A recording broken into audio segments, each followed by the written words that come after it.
Hello, my name is Frank Judd. I'm the Director of Talent Acquisition here at Inktel. I'm going to be talking to our president, Dan, here at the Happy Customer channel about just the business of fashion, the Met Gala, and my favorite topic, fragrances. All right, on the show today is Frank Judd. Let me do a little intro for Frank Judd. He's in charge of recruiting for us, but he is our in-house fashion expert. I try. Before he got into the human capital business, he actually worked in the fashion industry for Ralph Lauren. Frank has a unique collection. It's a cologne collection.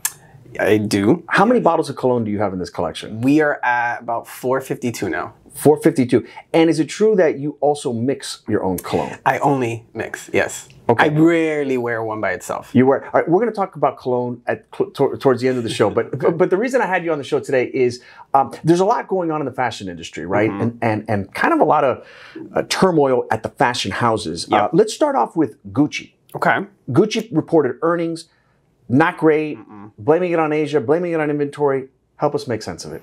Yeah, okay, so, well, you know they changed creative directors, right? Correct. So back in January of 2023, so a little over a year now, Alessandro left, right? There's a lot of rumors as to why he left, but if you look at what Kering did, Kering who owns Gucci, their entire leadership team was shaken up.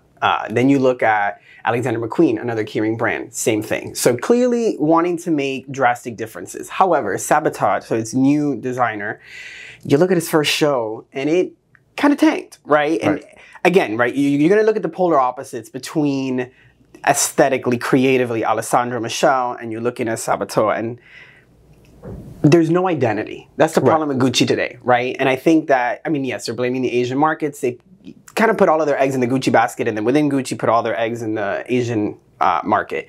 And obviously that market's not doing well in certain luxury goods. But Hermes, killing the game. Chanel just did a whole nother price increase and can't keep stuff off their shelves, right? So people are still spending money. They're just not spending money on things they can't necessarily identify as like true luxury. And they tried to do this like quiet luxury thing with his first collection, as opposed to its very in your face, ethereal, kind of what Gucci's known for, in my opinion. And I think that that's why they're seeing a lot of kind of like response to, I mean, if you look at even like his color choices, he went for a bolder type of burgundy as opposed to that velvety, almost like purple.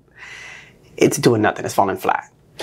When a designer joins a fashion house, is it like, call it, you know, I know it's a little different, but sports, right? Where it takes a coach a little time to work out the collection. Is it the exact same thing? I mean, I think it depends on the brand, right? When you think of a heritage brand like Gucci, I think, yes, right? Unless you're like Alessandro, who worked for Gucci prior, right? Knew the DNA and you understood it.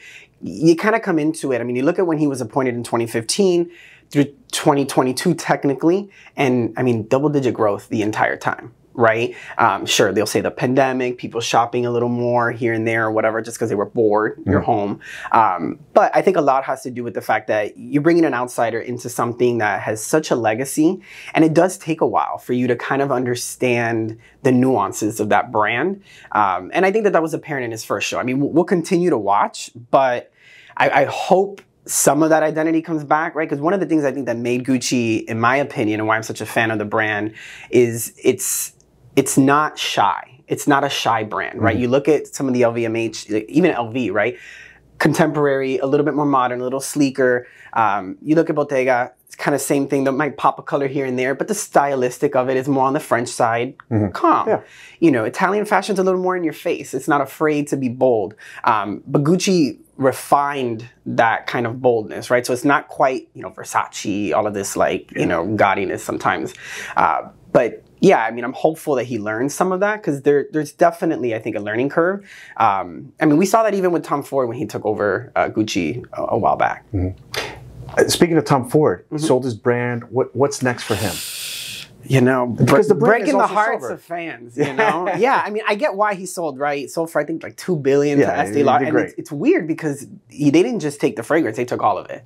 But I think, you know, what's next for him? I mean, he continues, I think, to do his thing. I think his whole thing was independence. His partner passed after so many years, and I think that had a lot to do with it too. But as a, you know, going back to fragrances, I mean, Tom Ford was the first real niche brand to come out with fragrances that he himself owned the rights to, right? Most of the fashion brands, you know, kind of licensed that through Coty, through Estee Lauder. And I think that he kind of lost a little bit of the quality of that. They brought back some of the ones that have been discontinued. They're not as good as they once were. So we're seeing a lot of that shift, I think, in fashion in general. But I'm hopeful. There's other issues at fashion houses, Valentino. Yeah. So there's a lot of turnover. What's causing the turnover in the designers? Is this? Remember, I'm coming from a different angle. I don't know any of this stuff. Yeah. Is this a normal thing? Like every couple of years, guys turn over, or? I mean, it is and it isn't, right? Okay. So you see in some brands, you kind of see a longer ownership. I mean, like I like to use Ralph Lauren as a perfect example, right? If you talk about a brand that's withheld the stand of time, right?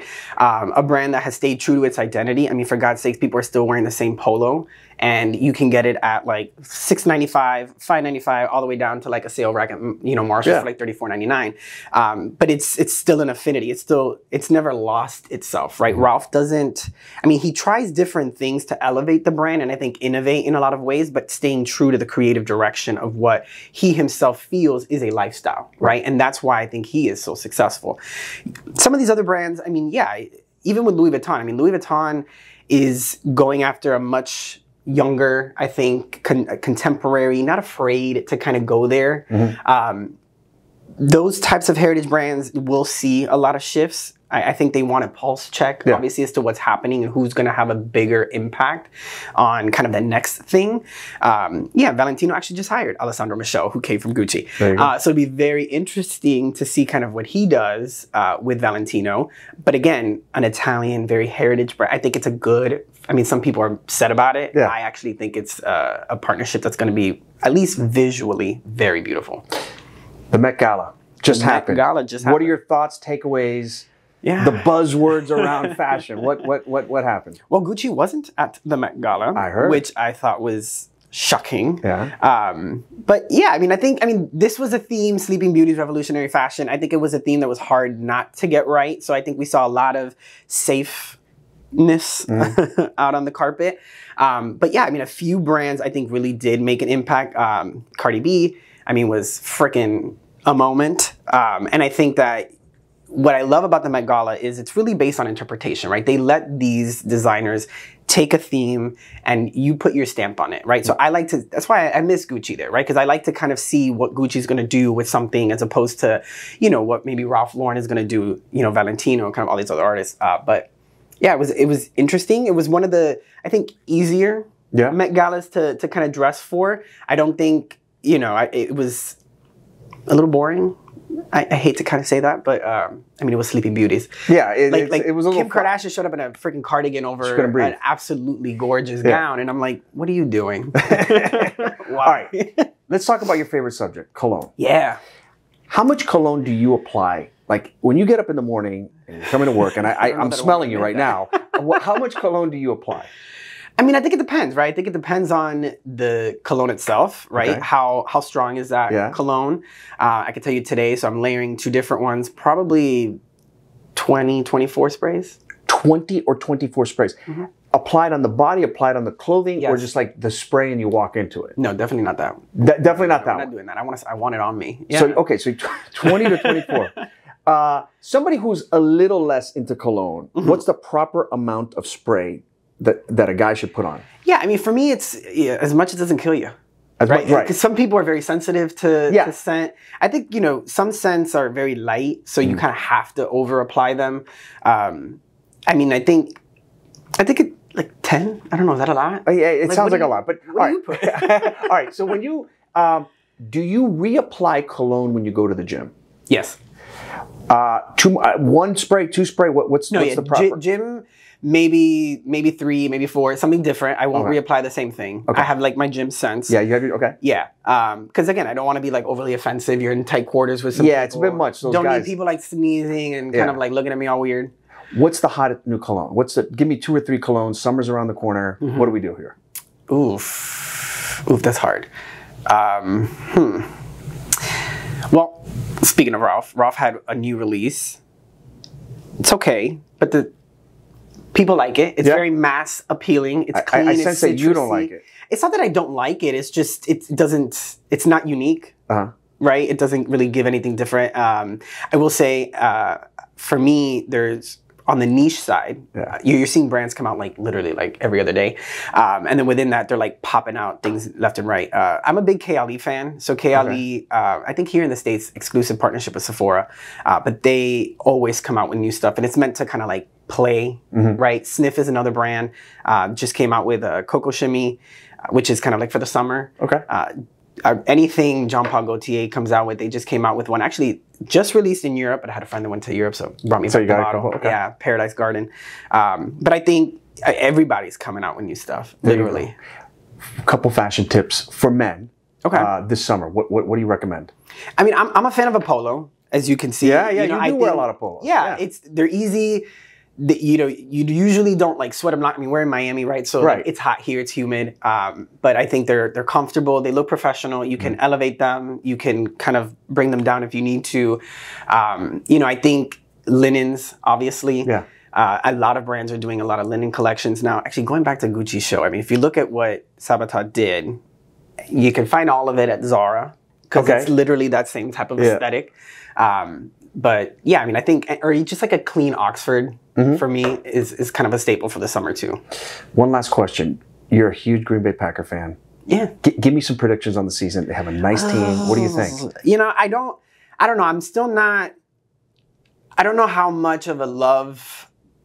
Jordan Love, you're worried about him. Yeah, I worry about him a little bit, right? Because I don't know enough about him in terms of like, can he step it up, right? Granted, you look at Aaron Rodgers, kind of had very similar stats their first years. Yeah, almost eerily. Yeah, close. Same sort of path. Yeah. And I think it's really just about how the team wrangles around him. I mean, people really trusted Rodgers, at least on the team while he was there. I mean, he personality-wise, I think towards the end went a little on the opposite side. But I mean, it'll be interesting. I think they did a better job at the draft. I think we definitely needed more support on the defense side, and they actually paid attention to that. Usually they do the opposite. And I think it's showing that they are trusting him, right? Yeah. They do think he is the quarterback. So, I mean, I'm hopeful. They did pretty well, a lot better than I ever thought they were going to do last season. So I hope they kind of like take that momentum and bring it into this year. But yeah. Good stuff. All right, Frank, we're going to have you come back on the show in the fall. Okay. Talk about the fall collection.